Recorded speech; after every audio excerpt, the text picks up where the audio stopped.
प्रधानमंत्री मोदी ने दिल्ली में फिनलैंड के राष्ट्रपति के साथ प्रतिनिधिमंडल स्तर की वार्ता की है। पीएम मोदी ने कहा कि विश्व आज अस्थिरता के दौर से गुजर रहा है।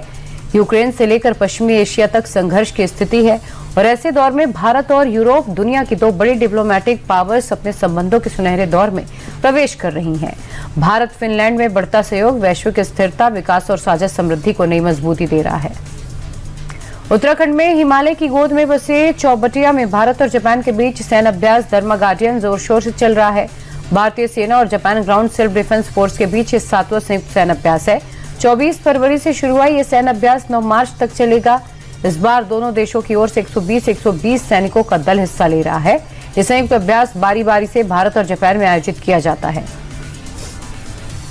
बिहार के मुख्यमंत्री नीतीश कुमार ने राज्यसभा के लिए नॉमिनेशन फाइल किया। पर्चा भरने के दौरान केंद्रीय गृह मंत्री अमित शाह, बीजेपी अध्यक्ष नितिन नवीन, सम्राट चौधरी, ललन सिंह, संजय झा समेत जेडीयू के कई बड़े नेता रहे। मुख्यमंत्री आवास से नीतीश कुमार, अमित शाह और नितिन नवीन तीनों एक ही गाड़ी में विधानसभा पहुंचे थे। नीतीश कुमार 20 साल बाद दिल्ली की राजनीति में लौट रहे हैं। इससे पहले वो अटल सरकार में रेल और कृषि मंत्री रह चुके हैं। राज्यसभा जाने को लेकर सीएम नीतीश ने सोशल मीडिया प्लेटफॉर्म एक्स पर पोस्ट किया और लिखा कि मैं राज्यसभा का सदस्य बनना चाह रहा हूं। संसदीय जीवन शुरू करने के समय से ही मेरे मन में इच्छा थी कि मैं बिहार विधानमंडल के दोनों सदनों के साथ ही संसद के दोनों सदनों का सदस्य बनूं। 2 दशक से ज्यादा वक्त तक बिहार की पूरी निष्ठा से सेवा की। विश्वास बनाए रखने और समर्थन देने के लिए जनता का आभार। जो भी नई सरकार बनाएगा उसको मेरा पूरा सहयोग रहेगा।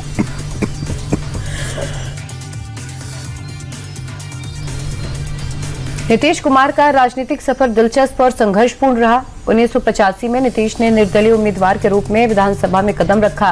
1989 में पहली बार सांसद बनकर केंद्र में मंत्री बने।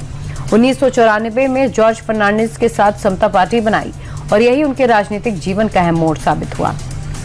1996 में वाजपेयी सरकार में रेल मंत्री बने और कृषि मंत्री भी रहे। 2000 में केंद्र से बिहार लौटे और पहली बार सीएम बने, लेकिन 7 दिन की सरकार चली। 2005 में फिर सीएम बने और 20 साल में 10 बार सीएम की कुर्सी पर बैठने का रिकॉर्ड बना डाला। नीतीश कुमार के राज्यसभा में जाने के फैसले के बाद ये साफ हो गया, बिहार में पहली बार बीजेपी का सीएम बनेगा। हालांकि डिप्टी सीएम 2 रहेंगे या 1, ये साफ नहीं है। डिप्टी सीएम के लिए निशांत कुमार का नाम फाइनल माना जा रहा है। वहीं मुख्यमंत्री पद के लिए नित्यानंद राय का नाम सबसे आगे है। नित्यानंद राय उजियारपुर सीट से सांसद हैं और केंद्रीय गृह राज्य मंत्री हैं और पिछड़ी जाति के यादव से आते हैं। वहीं डिप्टी सीएम सम्राट चौधरी को भी सीएम पद के लिए प्रबल दावेदार माना जा रहा है। डिप्टी सीएम की रेस में चल रहे नीतीश कुमार के इकलौते बेटे निशांत कुमार अपनी सादगी और सरलता के लिए जाने जाते हैं। सक्रिय राजनीति से दूर निशांत का झुकाव आध्यात्म की तरफ ज्यादा है। हाल ही में वे मथुरा वृंदावन की गलियों में आम आदमी की तरह घूमते नजर आए थे। निशांत की शुरुआती शिक्षा पटना से हुई, बाद में आगे की पढ़ाई उन्होंने मसूरी से की। बीआईटी मेसरा से उन्होंने सॉफ्टवेयर इंजीनियरिंग में ग्रेजुएशन किया। नीतीश कुमार के राज्यसभा जाने के फैसले पर बधाइयों का सिलसिला जारी है। डिप्टी सीएम सम्राट चौधरी ने पोस्ट कर नीतीश कुमार को राज्यसभा उम्मीदवार बनाए जाने पर बधाई दी। सम्राट चौधरी ने पोस्ट में लिखा, आप हमारे प्रेरणा स्रोत हैं और बिहार के विकास के लिए सदा प्रेरणा स्रोत रहेंगे। नीतीश कुमार के राज्यसभा जाने के बाद जो लोग मुख्यमंत्री की रेस में, उसमें सम्राट चौधरी का नाम भी शामिल है। नीतीश कुमार के राज्यसभा जाने पर तेजस्वी यादव ने बीजेपी पर निशाना साधा। तेजस्वी ने बीजेपी पर नीतीश को टॉर्चर करने का आरोप लगाया। तेजस्वी ने कहा, बीजेपी ने नीतीश को हाईजैक कर लिया है। ये लोग उनकी पार्टी को खत्म कर देंगे। बिहार में बीजेपी महाराष्ट्र मॉडल और आरएसएस के एजेंडे को लागू करना चाहती है।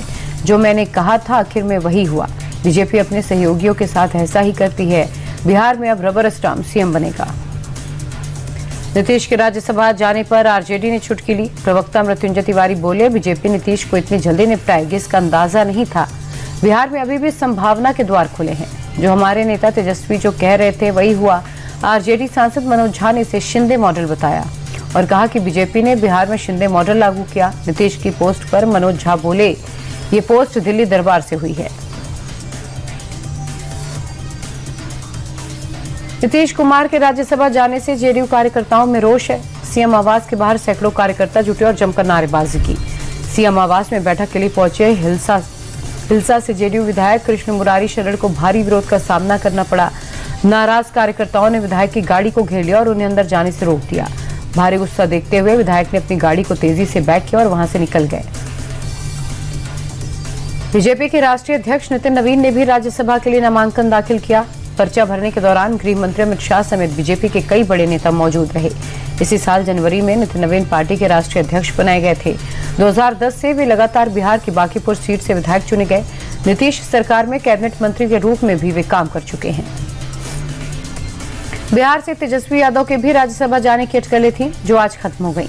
आरजेडी से अमरेंद्रधारी सिंह ने नामांकन दाखिल कर दिया, जिसके बाद तेजस्वी के राज्यसभा जाने की अटकलें पूरी तरह खत्म हो गई। दरअसल आरजेडी के पास फिलहाल 35 विधायक हैं और राज्यसभा की कुर्सी पाने के लिए 41 विधायक चाहिए। इसके लिए उसे एआईएमआईएम के 5 और बीएसपी के 1 विधायक के सपोर्ट की जरूरत थी, जो कि संभव नहीं था। तो ऐसे में तेजस्वी रिस्क नहीं लेना चाह रहे थे। मिडिल ईस्ट में जारी जंग पर राहुल गांधी ने दावा किया है। राहुल ने ट्वीट कर कहा, अभी आगे और तूफान आने वाला है। ये लड़ाई हमारे आसपास तक पहुंच गई। हिंद महासागर में ईरानी जंगी जहाज पर हमला कर उसे डुबा दिया गया, फिर भी हमारे पीएम चुप रहे। ऐसे वक्त में एक मजबूत हाथ की जरूरत है, लेकिन कॉम्प्रोमाइज्ड पीएम ने हमारे स्ट्रैटेजिक ऑटोनॉमी को सरेंडर कर दिया है। हॉर्मुज स्ट्रेट बंद होने से भारत में तेल की सप्लाई खतरे में है। एलपीजी और एलएनजी के लिए हालात और भी बदतर हैं। ईरान के पश्चिमी अजरबैजान प्रांत पर इजरायल ने बड़ा हमला किया। यहां बुकान शहर पर इजरायल ने भयंकर बमबारी की, सैन्य और सुरक्षा ठिकानों को निशाना बनाया। हमले में इजरायल ने एक बिल्डिंग को उड़ा दिया। धमाके के बाद बिल्डिंग में आग लग गई और पूरा इलाका धुआं-धुआं हो गया। तस्वीरों में आप देख सकते हैं कि हमला कितना भीषण था। ईरान के सनंदज में इजरायल का बड़ा हमला हुआ है। सनदज में सरकारी news channel Iran broadcasting centre की बिल्डिंग अटैक हुई है। वहां आईआरआईबी की इमारत को बड़ा नुकसान पहुंचा। बताया जा रहा है इस हमले में 2 लोगों की मौत हो गई है। इस हमले की खौफनाक तस्वीरें सामने आई। आप देखिए जरा, सनंदज शहर के रिहायशी इलाके में आईआरआईबी की इमारत से धुएं के काले गुब्बार उठते नजर आए। इजरायल ने दावा किया कि उसने ईरान के बैलिस्टिक साइट पर अटैक कर दिया है। ये साइट ईरान के यज्द में है। यहीं से ईरान इजरायल और खाड़ी देशों में अमेरिकी बेस को निशाना बनाकर मिसाइलें दाग रहा था। यज्द से जो तस्वीरें आ रही हैं उनमें आग के गोले उठते दिखाई दे रहे हैं। दावा यह किया जा रहा है कि यही ईरान की सबसे महत्वपूर्ण मिसाइल साइट है और ईरान ने यहाँ भारी तादाद में बैलिस्टिक मिसाइल के जखीरे को जमा किया हुआ था।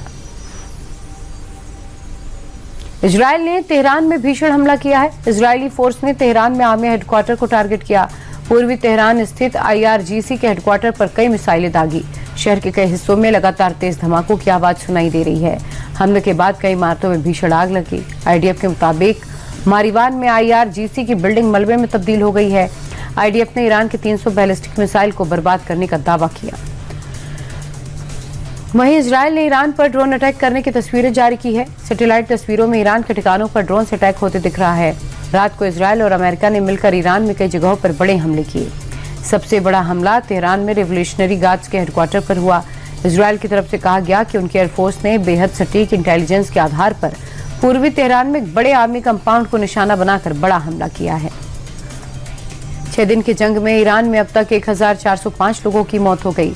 इसमें 165 बच्चियां शामिल हैं। वहीं अमेरिका का दावा है कि उसने ईरान की नेवी और एयरफोर्स को पूरी तरह तबाह कर दिया। ईरान के मिसाइल और ड्रोन कैपेसिटी को नुकसान हुआ है, लेकिन इन दावों के बीच ईरान का पलटवार भी जारी है। ईरान ने बहरीन में अमेरिकी बेस पर एक बार फिर अटैक किया। इजरायल पर भी बड़े पैमाने पर मिसाइलें दागी हैं। इजरायल के तेल अवीव में ईरानी सेना की लगातार बमबारी जारी है। शहर के कई हिस्सों में हवाई हमलों के लगातार सायरन बज रहे हैं। भीषण हमलों के बाद से लोगों में अफरा तफरी मच गई। सायरन बजते ही लोग बंकर में भागे। नेतन्याहू सरकार ने पहले ही लोगों से सावधान रहने के लिए कहा। ताबड़तोड़ बमबारी के चलते कई इमारतों को नुकसान हुआ है। ईरान ने फिलिस्तीन के ऊपर से इजरायल पर मिसाइलें दागी। फिलिस्तीन में इजरायल के कब्जे वाले इलाके को निशाना बनाया। ईरान के हमले का वीडियो सामने आया है, जिसमें ईरानी मिसाइलें इजरायल की ओर दिखाई दे रही हैं। ईरान ने इजरायल पर जो बैलिस्टिक मिसाइलें दागी, ये फिलिस्तीन के ऊपर से गुजरते हुए तेल अवीव पर हमला कर रही हैं।